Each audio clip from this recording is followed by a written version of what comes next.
Train the muscles, not the joints.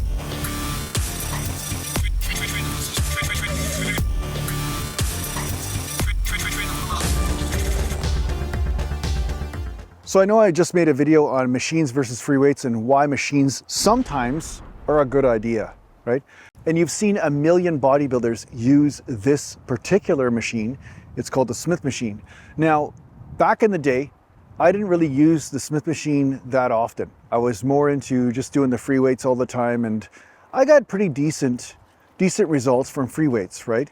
I never had any issues when it came down to pressing or getting chest development, especially when I was at the highest level, you know, before I dislocated the shoulders and all this. I had a great chest, everything was good. But one thing I have found that can be an advantage for you if you're having trouble activating the pecs, when you're on a Smith machine, because you're not in danger of something destabilizing, like say the bar all of a sudden goes in a funny direction or you lose balance or something tweaks or whatever, the Smith machine helps stabilize the movement. And because of this, sometimes you can get a little bit of an extra stretch without the same risk of injury. And that's where the Smith machine can come into play when it comes down to developing a certain muscle group, especially if you have an area that has a tendency to destabilize. You know, maybe you've got an injury or a muscle tear or some sort of imbalance of some sort. Sometimes by using a machine, you could overcome that weakness temporarily and therefore stimulate the major muscle group. Because the body does have its intelligence, right? And if stability becomes more the weak link, so much so that the body feels like it's in danger, then you might not fire that prime mover as effectively.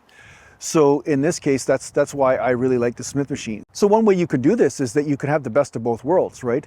What I did was I did incline presses with 225, 4 sets of, I think it was around 15 reps or something I was doing them. And I did 3 or 4 sets of that. And then I went to the Smith machine to finish it off with around 2 plates a side. And I was doing around sets of 15 as well, but I was getting a little bit of an extra stretch and the stretch was on the muscle belly, not on the shoulder joint. Like, you still don't ever want to go down so low that you're tweaking the tendons, but you can feel something different is happening when you are locked in to a movement a certain way. And because the Smith machine did offer that stability, I got this wicked chest pump from it, a great upper chest pump, right? Which is very difficult to do. So that's why you see a lot of the pros using the Smith machine. It's not because it's the best piece of equipment, but sometimes it can be a bit safer and help you isolate a muscle that you might be having trouble isolating, especially if you've got some sort of stability issues. But even if you don't, because you don't have to focus so much on the stability, sometimes you can focus more on the prime mover. So that's why, yeah, it's worth a shot. You know, if you're having trouble activating upper chests, for instance, or even with leg training, sometimes the Smith machine will offer that bit of stability that allows you to be able to train without as much a risk of injury. And then you can still do the free weight movements, but you're not stuck only having to do the free weight movements because, like I've said before, there's the appropriate day to do a certain thing. And sometimes it's not a good time to do the free weights, especially if you feel like you're not getting the necessary activation that you want to get.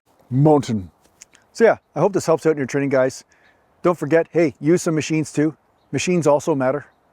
You know, blood flow matters, machines also matter. That's another t-shirt, I guess. Thanks a lot for watching. If you need to get a hold of me, just go to naturalglandbodybuilding.com, and thanks to the page supporters, and take care for now.